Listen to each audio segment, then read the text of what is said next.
dendangal pinɗo ene jogori yaade wotoyde so tawi yahata ko wotoyde kadi e hormade sarɗiji leydi ndi eko yamira hen ko so tawi aɗa yaha hay neɗɗo goto ala droit fottay ma anda an ni holmo jogorɗa wotande hanki yimɓe ne mbawi andude nde wona e campagne holmo gonanɗa kono saɗa yaha a fotani wadde laafa mbakka photo candidat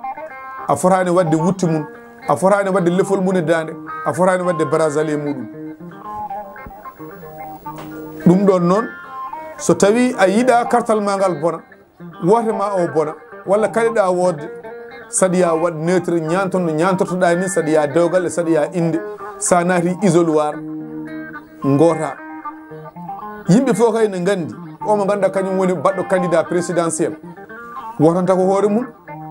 so welanoma walla ene wawno wonde so yettima tan suɓo kartal mum gotal ya wote kono ala wiyete ko yo ƴeftu carte ɗe ɗiɗi pop kala carte ɗe pop yo ƴettu ɗum nawora yahata isoloir to ɗum fof ko yimɓeɓe yooɓe gandu neɗɗo ñande wote nde woto holliri hay nokku goto ɗo gonɗa sa yeehi nder kolla ɗo gonɗa sa wooti a gayni woto ɓittu yimɓe ya hoto keeɓa galle ma joɗɗa pada e résultat kala résultat jaltuɗo ganden ko ɗum Allah hoddiri e facette goɗɗo o yoɓe ɓeydu wadde sécurisé wotoji ɗi ɓe ɓeydo wadde sécurisé wotoɓe ɓe saabu sa ƴeewi e nder frontiére uji leydi Sénégal pop ene waɗi yimɓe ɓe ganduɗa jeeyaka e leydi ndi kono pewnanama carte ji d'identité beele yo mbaw wodde gotana o mo ganduɗa kañumen pewnan ɗum carte d'identité ɗum ɗon fof gueɗe ɗe ganduɗa ene foti wawde wattede hakkillaji yo reene kadi o mo ganduɗa a jeyaka e leydi a hoɗani e leydi ka pewnanaɗo carte d'identité taw ko fraude taw wona gonga beele ya woot aɗa foti hulde Allah miijoɗa ka maayo ganduɗa o mo cuɓontoɗa ɓiɓɓe leydi janandi aɗana tooña wadde kala ko heptima hen ko an yimɓeɓe noon yooɓe ndaro lang kala moɓe gandi a jeyaka e leydi ndi ka pewnanaɗo carte d'identité beele ya woot yooɓe kaɗe wodde yooɓe kaɗe wodde saabu enen pop eɗen gandodiri e koye men kala frontiére yimɓe fof ne gandi o mo ganduɗa ko ɗo jeeya ko to resa o ko to jeeya ko ga resa yimɓe ne gandi ɗum kono wonɓe ganduɗa jeeyaka to ndesaka ɗo jibinaka ɗo ndesaka to jeeyaka toon waddi waɗɗaki jomumen dañde carte ji d'identité ene gara ene goota yimɓeɓe yooɓe mbattu hakkillaji mabɓe facette goɗɗo o ari ha ɗo haɗanno ene waɗi yimɓe mbiya candidat kaari wawa jogade leydi candidat kaari ala parcours yo laaɓe haqqillaji mum ala candidat donkuɗo jogade leydi Saydou Hammed Gueye ɓuuri famdude gandal e dow leydi ndi so rokkama leydi ndi o ɗoftima sarɗiji leydi ndi on wawi ardade leydi ndi ko jinmi widema saabu leydi no jogorte koko winda tengtina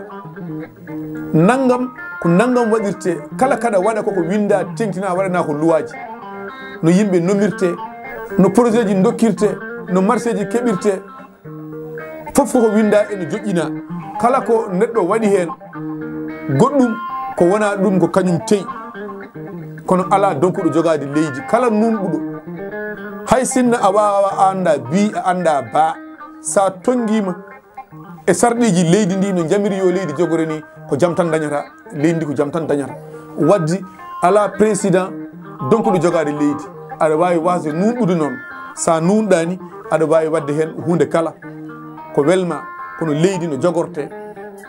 ko ni wona ko ni mbawrumi jogorade wona ko ni juɗirimi jogorade wona leydi ko ni jogorte wat tan kono foti jogortede way kono dewal Allah ni jogugol leydi way kono dewal Allah ni dewal Allah ala ko ni mbawrumi ala ko ni welirimi ala ko ni fewnterimi ko ni foti waɗirede ko ni Allah wi yem mbaɗir ko noon tan poɗɗa waɗirde sa waɗiri ko wona noon ko an andi mbaɗɗa koko welma kono kam no foti rewirede Allah ni en anda ɗo mbaynotoɗen bandiraɓe yimɓe fof yo jaafodir e campagne o e ko wona ɗum e wiide o mo ganduɗa ko an Allah jogori ardinde leydi ndi a tawi ɗo projet ji mawɗi cattuɗi kono kadi a tawi ɗo projet ɓooyɗo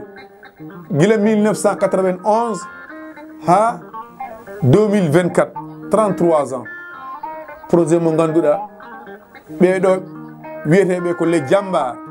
yanoɓe guerre de golfe en 1991 fodde wonde 93 Jambar heddiɓe toon guila e temps Abdou Diouf ha yetti Ablaye Wadda ha temps Macky Sall ha hande ha ɓene ndewi e jobdele mabɓe haɓe donki hebde kala président garɗo ene jogui priorité saabu ɓe koɓe ɓiɓɓe leydi ndi